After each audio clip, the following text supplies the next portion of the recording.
the information transfer and the illustration that would occur in a lecture occurs outside of the classroom, okay? And then the actual practice of using that information occurs in the classroom, so the students are actively engaged in using the information that you would have presented in a lecture, okay? And this requires them to study and prepare in a different way. It requires them to do things that a lot of times they don't have to do in conventional lecture. And so it's actually getting them to buy in, okay, is probably the biggest challenge.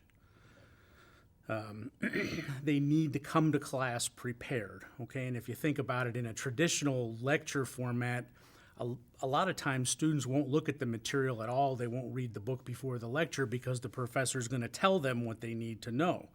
I want them to come to class at least knowing about what I want them to know and prepared to start using that information.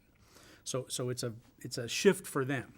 What I tell them to do when they get an assignment before they come to class is to read through all these things.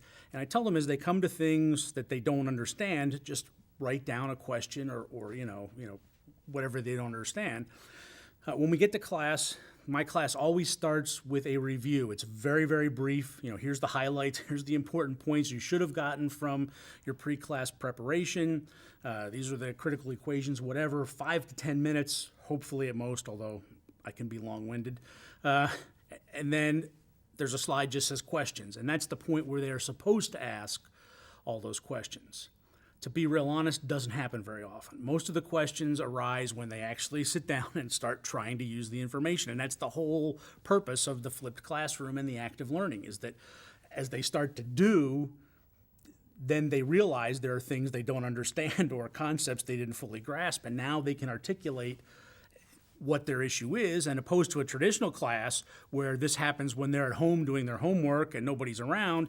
It happens right in the classroom when I'm there and they have other classmates around and everything else, and so they can get answers to those questions. And so, like I said, one of the big advantages is it makes learning more efficient, okay? Because hopefully most of the questions arise, at least the critical questions arise right there in the classroom.